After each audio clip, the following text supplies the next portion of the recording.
Today's topic is sedimentary rocks and metamorphic rocks. Yesterday we discussed about igneous rocks గురించి తెలుసుకున్నాం కదా. Same అలాగే ఇప్పుడు sedimentary rocks గురించి metamorphic rocks గురించి తెలుసుకుందాం. Let's get into the class. Sedimentary అంటేనమ్మా it is derived from the word Latin word settling అనే meaning ఉంటుందన్నమాట లాటిన్ పదంలో. ఓకేనా, నిన్న చెప్పినట్టే మనం ఇవి కూడా ఫస్ట్ మనం ఏం తెలుసుకుందాం, వాటి యొక్క ఫార్మేషన్, నెక్స్ట్ వాటి యొక్క ప్రాపర్టీస్, నెక్స్ట్ ఎగ్జాంపుల్స్. ఓకేనా, let's get into sedimentary rocks అంటే ఏంటి. ఆల్రెడీ ఏదో ఒక ప్రీ ఎగ్జిస్టింగ్ రాక్ ఉంది. అసలు సెడిమెంటరీ రాక్స్ అంటే ఏంటంటే, sedimentary rocks are formed as a result of denudation plus followed by lithification. ఈ డెన్యుడేషన్ అండ్ లిథిఫికేషన్ అనే ఫ్యాక్టర్ వల్ల ఫామ్ అయిన రాక్స్నే మనం ఏమంటామంటే సెడిమెంటరీ రాక్స్ అంటాం. అవంటే ఏంటో ఇప్పుడు తెలుసుకుందాం. ఆల్రెడీ ఏదో ఒక ప్రీ ఎగ్జిస్టింగ్ రాక్ ఉంది, ఆల్రెడీ ఎగ్జిస్టింగ్ అయిన ఒక రాక్ ఉంది. ఈ రాక్ ఐదర్ సెడిమెంటరీ రాక్ అన్న అవ్వచ్చు, మెటామార్ఫిక్ రాక్ అన్న అవ్వచ్చు, ఇగ్నియస్ రాక్ అన్న అవ్వచ్చు. ఆల్రెడీ ఎగ్జిస్ట్ అయి ఉన్న ఏదో ఒక రాక్. ఓకేనా, ఇప్పుడు some exogenic forces. Exogenic forces అంటే ఏంటి, అవుట్ సైడ్ నుంచే ఫోర్సెస్ అని చెప్పాను కదా. సమ్ ఎక్సోజెనిక్ ఫోర్సెస్, విండ్ కానీ, సన్లైట్ కానీ, వాటర్ కానీ, రైన్, సన్లైట్, ఓకేనా, సన్, ఇవన్నిటి ద్వారా ఇది ఏమవుతుందంటే it undergoes a process called as weathering. ఈ రాక్ ఏమవుతుంది, it undergoes a process called as weathering. Weathering అంటే ఏంటంటేనమ్మా, ఇది రాక్, ఇలా ఇక్కడికి బ్రేకేజ్ వచ్చింది, ఇలా బ్రేక్ అక్కడే ఉంది, కదలలేదు. ఎందుకు చెప్తున్నానో మీరు అర్థం చేసుకోండి. అక్కడే ఉండి బ్రేక్ అయింది. ఓకేనా, ఇప్పుడు ఈ బ్రేక్ అయింది, it further undergoes a process called as erosion ప్రాసెస్లో అది ఏమవుద్దంటే, ఈ బ్రేక్ అయినవి అన్నీ స్మాల్ పార్టికల్స్ కింద దూరంగా మూవ్ అవుతాయి అన్నమాట. ఓకేనా, వెదరింగ్ అనే ప్రాసెస్ ద్వారా ఒక ప్రీ ఎగ్జిస్టింగ్ రాక్ బ్రేక్ అయింది అంటే, బ్రేక్ అయ్యి అలాగ అక్కడే విరిగిపోయి ఉంది. ఆ విరిగిపోయినవి అన్నీ చిన్న ఎరోజన్ అనే ప్రాసెస్ ద్వారా చిన్న మొక్కల కింద ఫామ్ అయ్యాయి. ఓకేనా, ఇప్పుడు విండ్ కానీ లేకపోతే రివర్ కానీ లేకపోతే రైన్ కానీ ఏదో ఒక ప్రాసెస్తో ఇవన్నీ కూడా ట్రాన్స్పోర్ట్ అయ్యాయి. సపోజ్ ఎగ్జాంపుల్ రివర్ తీసుకోండి. రివర్ నుంచి ఇక్కడ విరిగిన మొక్కలన్నీ కూడా ఏమయ్యాయి, ట్రాన్స్పోర్ట్ అయ్యాయి. స్ట్రీమ్ నుంచి ఇక్కడికి ట్రాన్స్పోర్ట్ అయ్యి this process is called as transportation, right. ఈ ట్రాన్స్పోర్ట్ అయినవన్నీ కూడా ఒక చోటకి రివర్ తీసుకెళ్ళి ఒక చోటకి ఏం చేసింది, డిపాజిట్ చేసింది. ఒక చోట అన్నీ కూడా ఏం కలిసాయి, ఒక చోట అన్నీ డిపాజిట్ అయ్యాయన్నమాట. ఓకేనా, ఈ ప్రాసెస్ ఏంటి, డిపాజిషన్, రైట్. అన్నీ ఒక డిపాజిట్ అయ్యి, ఈ డిపాజిట్ అయ్యి ఇవన్నీ కూడా ఒకదానికొకటి సిమెంటైజేషన్ కాంపాక్ట్ అయ్యి ఒక లేయర్ కింద ఫామ్ అవుతాయి అన్నమాట. అంతా దగ్గరికి వచ్చి కాంపాక్ట్ అయ్యి ఒక లేయర్ కింద ఫామ్ అవుతాయి. దాన్నే లిథిఫికేషన్ అంటాం. ఓకేనా, పైన చెప్పిన ఒక ప్రీ ఎగ్జిస్టింగ్ రాక్ వెదరింగ్ ద్వారా బ్రేక్ అవుతుందమ్మా. ఇక్కడ గుర్తుపెట్టుకోండి, వెదరింగ్కి ఎరోజన్కి చాలామంది కన్ఫ్యూజన్ ఉంటుంది. వెదరింగ్ అనేది ఇట్స్ ఎ ఇన్సిటూ ప్రాసెస్. ఇంత చదవాల్సిన లేదు, అర్థం అవడానికి చెప్తుంది. ఇన్సిటూ ప్రాసెస్ అంటే బ్రేక్, ఎక్స్టర్నల్ ఫ్యాక్టర్స్ ద్వారా బ్రేక్ అయింది. తర్వాత ఎరోజన్ ఈజ్ అన్ ఎక్సిటివ్ ప్రాసెస్. ఆ ఎక్స్టర్నల్ ఫ్యాక్టర్స్ వల్ల అది కొంచెం విరిగి ఆ ప్లేస్లోనే మొక్కల కింద పడింది. దాన్ని ఎయిర్, వాటర్, రివర్, విండ్ వీటి ద్వారా ఏంటి ట్రాన్స్పోర్ట్ అయ్యి డిపాజిట్ అయింది. ఇక్కడి నుంచి ఇక్కడ దాకా వెదరింగ్, ఎరోజను, ట్రాన్స్పోర్టేషను, డిపాజిషన్, ఈ సైకిల్ ఉంది కదా.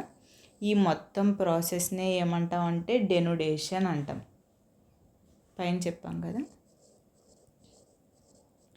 డెనుడేషన్ పైన చెప్పాం కదా, డెనుడేషన్ ప్లస్ లిథిఫికేషన్ వల్ల ఈ డెనుడేషన్ ప్లస్ ఇక్కడ జరిగిన లిథిఫికేషన్ అంటే అన్నీ కూడా ఒక చోటకి దగ్గరికి చేరి అది కాంపాక్ట్ అయ్యి ఒక స్టోన్. ఈ ప్రాసెస్ ఏమవుతుందంటే కంటిన్యూస్ అలా జరుగుతూ ఉంటుంది. ఇంకా ఈ రాయి ఎంత అయ్యి ఒక రాయి కింద మళ్ళీ మారింది, మళ్ళీ ఇది ఏం చేస్తుంది, ఇది అగైన్ మళ్ళీ మూవ్ అయ్యి సేమ్ మళ్ళీ ఇక్కడ ఇంకో లేయర్ కింద ఫామ్ అవుతుంది. అందుకే మనకి ఎప్పుడు కూడా సెడిమెంటరీ రాక్స్ అనేవి ఎలా ఉంటాయి, లేయర్స్ కింద ఉంటాయి. That is the reason. ఈ లేయర్ కింద ఫామ్ అయ్యే ప్రాసెస్ని ఏమంటాం అంటే లిథిఫికేషన్ అంటాం. This is how the sedimentary rock is formed. Sedimentary rock అంటే ఏంటి, it is formed as a result of denudation which and further followed by the lithification. Rock form అయింది. Let me show you the video కాదు, ఇప్పుడు దీనిలో again types ఉంటాయి. ఆ types మనం చూసిన తర్వాత క్లారిటీగా వచ్చేస్తుంది. ఇప్పుడు మన సెడిమెంటరీ రాక్ ఎలా ఫామ్ అయిందని బేస్డ్ ఆన్ ఇంతవరకు చదివితే చాలు, అంటే దెర్ ఈజ్ నో నీడ్, అంత లోపలికి వెళ్ళదు దీని ఎగ్జాంపుల్. కాకపోతే ఎన్సీఆర్టీలో అంటే ఎక్స్ప్లెయిన్ చేయలేదు, కానీ డిఫరెంట్ టైప్స్ ఆఫ్ సెడిమెంటేషన్ గురించి ఇచ్చారు, ఎలా ఫామ్ అయింది అని సెడిమెంటరీ రాక్స్. సో తెలుసుకుందాం. ఉత్తి హెడ్డింగ్స్ ఇచ్చి దానికి ఎగ్జాంపుల్స్ ఇచ్చారు, అసలు అదంటే ఏంటో కూడా ఐ విల్ ఎక్స్ప్లెయిన్. ఓకేనా. నెక్స్ట్ సెడిమెంటరీ రాక్స్ మాట. ఇప్పుడు based on the mode of formation, అవి ఎలా ఫామ్ అయ్యాయి అనే బేసిస్ మీద 3 టైప్స్ కింద త్రీ ప్రాసెసెస్ ద్వారా ఫామ్ అవుద్ది. ఒకటి mechanically formed, second organically formed, third chemical formation.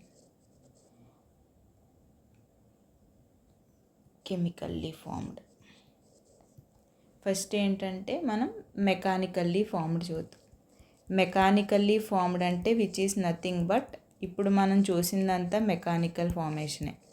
Which is మెకానికల్గా form అయిందంటే అవుట్ సైడ్ ఎక్సోజెనిక్ ఫోర్సెస్ వల్ల ఫామ్ అయింది, ఎయిర్ వాటర్ టెంపరేచర్ వల్ల, which is డెనుడేషన్ plus లిథిఫికేషన్.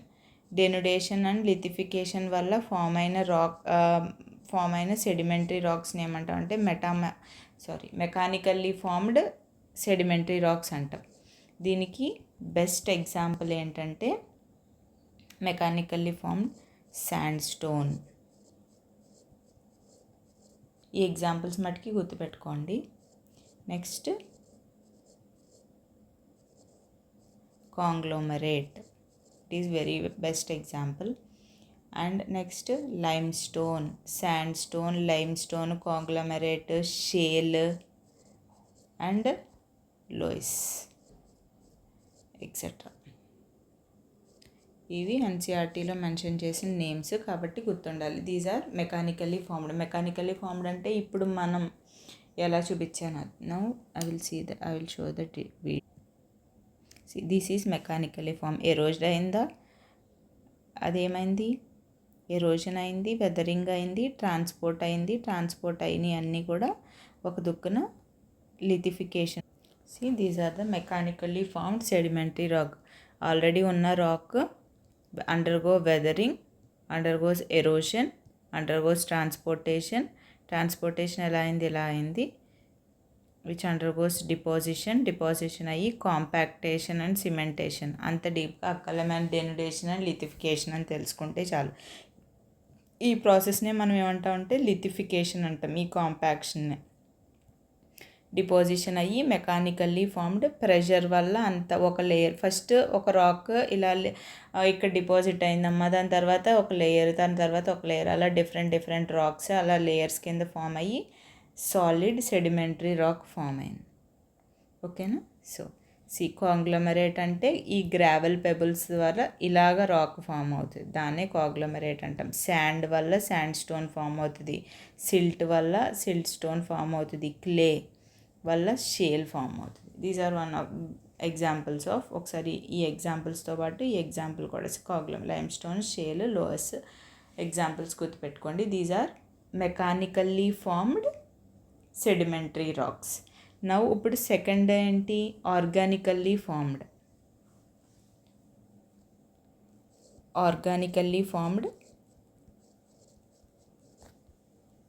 Sedimentary rocks. ఆర్గానికల్గా సెడిమెంటరీ రాక్స్ ఎలా ఫామ్ అయ్యాయి? దీన్ని ఇంకొక విధంగా ఏమంటారంటే బయోలాజికల్లీ ఫార్మ్డ్ సెడిమెంటరీ రాక్స్ అంటారు. బయోలాజికల్లీ ఫార్మ్డ్ సెడిమెంటరీ రాక్స్ అని కూడా అంటారు. ఇవి ఏంటంటేనమ్మా వెరీ ఈజీ. ప్లాంట్స్ ఉంటాయి. Suppose this is a rock or this is a crust అనుకోండి. దీంట్లో ప్లాంట్స్, సమ్ లివింగ్ ఆర్గానిజమ్స్ ఇవన్నీ ఉంటాయి కదా. అవి ఏమవుతాయి, ఓవర్ ద ఇయర్స్ అవి ఏమవుతాయి, చనిపోతాయి. చనిపోయిన తర్వాత వాటి రిమైన్స్ ఉంటాయి కదా, after they die their remains. ఆ రిమైన్స్ అన్నీ కూడా ఒక చోట ఎక్యుములేట్ అవుతాయి అన్నమాట. ఎక్యుములేట్ అయ్యి సేమ్ ఇందాక మెకానికల్ ప్రాసెస్ ఎలా జరిగిందో అలా ఎక్యుములేట్ అయ్యి ఒక చోట బరీ అవుతాయి. ఆ బరీ అయినవి అన్నీ కూడా ఒక చోట కాంపాక్షన్ అవి లిథిఫికేషన్ ప్రాసెస్ ద్వారా ఒక రాక్ కింద, లేయర్స్ కింద రాక్ ఫామ్ అవుతుంది. Those are nothing but organically formed sedimentary rocks. మీకు అది చూపిస్తాను చూడండి video. These are the biologically formed. మీకు అర్థమవుతుందని అలా చూపించారు చూడండి. ఓకేనా? చూడండి లీవ్స్, డైనోసరే అవన్నీ ఉన్నాయి కదా. లైక్ ఏం షో యూ రిమైన్స్ అన్నీ కూడా ఒక చోట అక్యుములేట్ అయ్యి రాక్, ఇన్సైడ్ ద రాక్ అవి ఫామ్ అవుతాయి అన్నమాట. ఓకేనా? బయోలాజికల్లీ ఫార్మ్స్ అంటే ఆర్గానిజం చనిపోయిన తర్వాత సెడిమెంట్స్ రూపంలో అయ్యి అవి కాంపాక్ట్ అయ్యి బయోలాజికల్గా సెడిమెంటరీ రాక్ ఫామ్ అవుతుంది అన్నమాట. ఓకేనా? These are made of remains of living organisms. Millions of years పడుతుంది. దీంట్లో ఫజిల్స్ ఉంటాయి, very very important. I will explain. These are the examples. Coquina. This is not, I'm learning it first time. Chalk, coal. These are the best examples I will tell you. ఎన్సీఆర్టీలో ఇచ్చిన example గుర్తుపెట్టుకోండి అమ్మ, అవే ఇస్తారు ఎక్కువ. First is geyserite. Think spelling is wrong. Geyserite ఒకసారి spelling చూసుకోండి. And next is chalk. Next is limestone.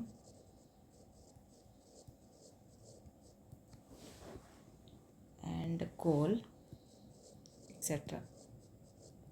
ఓకేనా? ఇప్పుడు ఇవి ఉంటాయి కదా. ఇప్పుడు మీరు best example of fossil fuels. Fossils దీంట్లో దొరుకుతాయి.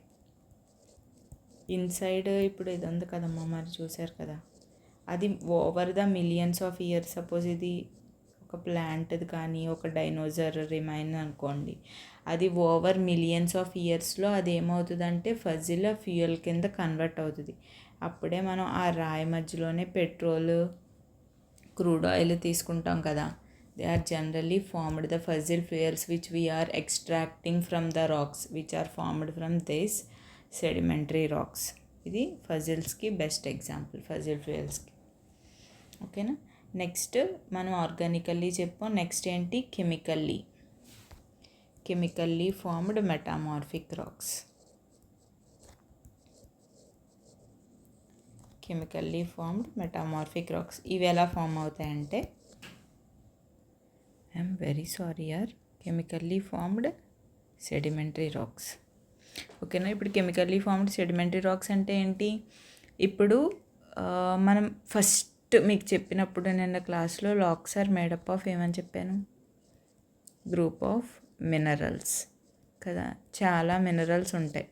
ఎప్పుడైతే ఈ మినరల్స్ అన్నీ వాటర్లో డిజాల్వ్ అయ్యే మినరల్స్ ఉంటాయి. ఎగ్జాంపుల్ వాటర్లో డిజాల్వ్ చెప్తున్నాను. రస్టింగ్ ఆఫ్ ఐరన్ ఎందుకు అవుతుంది? కొన్ని రాక్స్కి కూడా రస్ట్ వస్తుంది. ఎందుకు? దాంట్లో ఉన్న ఐరన్ కంటెంట్ వల్ల. Iron is nothing but a mineral. అలాగా ఏ మినరల్స్ అయితే వాటర్లో డిజాల్వ్ అవుతాయో ఆ మినరల్స్ అన్నీ కూడా ఇన్సైడ్ వాటర్ మినరల్లో ఒక మినరల్స్ అన్నీ ఒక చోట దగ్గరికి ఫామ్ అవుతాయి. మినరల్ డిపాజిట్ అవుతుంది అన్నమాట. ఈ పైన వాటర్ ఉంటుంది, మినరల్స్ అన్నీ కింద డిపాజిట్ అవుతాయి. ఎప్పుడైతే ఎవాపరేషన్ ప్రాసెస్ అవుతుందో, ఈ వాటర్ అయితే ఎప్పుడు ఎవాపరేట్ అవుతుందో ఈ మినరల్ డిపాజిట్స్ అన్నీ ఒక చోట ఏమవుతాయి? కాంపాక్ట్ అవుతాయి. అలాగా మళ్ళీ ఇంకొకసారి ఎవాపరేట్ అయినప్పుడు అలాగా మిలియన్స్ ఆఫ్ ఇయర్స్లో అలాగా కాంపాక్షన్ జరిగి దానివల్ల ఫామ్ అయ్యే రాక్స్ని కెమికల్లీ ఫార్మ్డ్, అంటే మినరల్ ప్రెసిపిటేట్స్ వల్ల ఫామ్ అయిన రాక్స్ని కెమికల్లీ ఫార్మ్డ్ సెడిమెంటరీ రాక్స్ అంటారు. ఈ కెమికల్లీ ఫార్మ్డ్ సెడిమెంటరీ రాక్స్కి best example chert, halite, potash etcetera examples. ఓకేనా? ఇప్పుడు మీకు అది చూపిస్తాను చూడండి. మినరల్స్ అన్నీ కింద ఫామ్ అయినాయా, పైన వాటర్ ఎవాపరేట్ అయిందా, ఈ మినరల్స్ అన్నీ కూడా ఒకదాన్ని ఒకటి డిపాజిట్ చేసి మినరల్స్ అన్నీ డిజాల్వ్ అయ్యి మినరల్స్ ప్రెసిపిటేట్ కింద ఫామ్ అయ్యి లేయర్స్ కింద లేయర్ ఫామ్ అయ్యి. Common example limestone is example of every sediment. Mechanical వల్ల ఫామ్ అవుతుంది, ఆర్గానికల్ వల్ల ఫామ్ అవుతుంది, అండ్ కెమికల్ వల్ల కూడా ఫామ్ అవుతుంది. ఓకే, కాల్షియం కార్బోనేట్ ఇవన్నీ మినరల్సే కదా. తర్వాత NaCl rock salt, next gypsum. These are the other examples of chemically formed sedimentary rocks. Dissolved minerals వల్ల కొంచెం క్రిస్టలైన్ కింద ఉంటుంది. Limestone, rock salt, gypsum. ఇందాక ఇంకా ఎగ్జాంపుల్ చెప్పాను, హెలైట్, చర్ట్, పొటాష్. ఇవన్నీ కూడా chemically formed. These are the sedimentary rocks. These are the examples of based on the formation of sedimentary rocks, mechanically, chemically and organically formed sedimentary rocks. ఇప్పుడు formation తెలుసుకున్నాం. దాని తర్వాత examples కూడా దీంట్లోనే చెప్పేసాం కాబట్టి examples తెలుసుకున్నాం. Next properties. దీని యొక్క ప్రాపర్టీస్ ఏంటంటే, లేయర్స్ ఆర్ ఫార్మ్డ్. ఇగ్నియస్ రాక్స్లో లేయర్స్ ఫామ్ అయినాయా? నో. ఇప్పుడు మొత్తం అన్ని సెడిమెంటరీ రాక్స్కి కామన్ ప్రాపర్టీస్ చెప్తున్నాను. Layers are formed, yes. Okay, next fossils are found in abundant. దేంట్లో ఫామ్ అవుతాయి? Organically. Fossils are more. Crude oil అంతే ఇక్కడి నుంచే తెచ్చుకుంటాం. They generally come from the sedimentary rocks. Third one, minerals దొరుకుతాయి, కాకపోతే దీస్ మినరల్స్ ఆర్ లెస్. దీంట్లో దొరికే minerals less when compared to the minerals of sedimentary SR are compared to the igneous rocks. గుర్తుపెట్టుకోండి, దీంట్లో ఉన్న మినరల్స్ ఇగ్నియస్ రాక్స్ అంటే direct lava నుంచి form అయింది కదమ్మా, దాంట్లో మినరల్స్ ఎక్కువ ఉంటాయి, దీంట్లో తక్కువ ఉంటాయి. These are some of the properties. ఓవరాల్గా ఎగ్జాంపుల్స్ తెలుసుకుంటే ఫజిల్ ఫ్యూయల్స్ కదా. ఎగ్జాంపుల్స్ తెలుసుకుంటే limestone, next sandstone. Overall examples coal, next shale, next dolomite, next clay, next potash, next chalk, next loess. These are the examples of all types of sedimentary rocks. మీకు mechanically, organically అంటే ఏంటి అని ఎక్కువ multiple చాయిస్లో statement wise వచ్చే chance ఉంది, కానీ ఇంత డీప్గా అడగరు అనుకుంటున్నాను whether it is a mechanically or organically అని. జస్ట్ ఇవి సెడిమెంటరీ రాక్స్ ఎగ్జాంపుల్స్ అని గుర్తుపెట్టుకోండి. ఓకేనా? ఎస్. దీంట్లోనే ఇప్పుడు శాండ్ స్టోన్ ఉందా? ఈ శాండ్ స్టోన్ సెడిమెంటరీ రాక్ గురించే చెప్తున్నాను చూడండి. శాండ్ స్టోన్ ఉందా? ఈ శాండ్ స్టోన్ ఏమవుతుందో తెలుసా? బ్రేక్ అయినప్పుడు దీని నుంచే షేల్ వస్తుంది. ఈ షేల్ బ్రేక్ అయినప్పుడే క్లే వస్తుంది. ఈ క్లే బ్రేక్ అయినప్పుడే ఈ లోయస్ అనేది వస్తుంది. It is less finite, less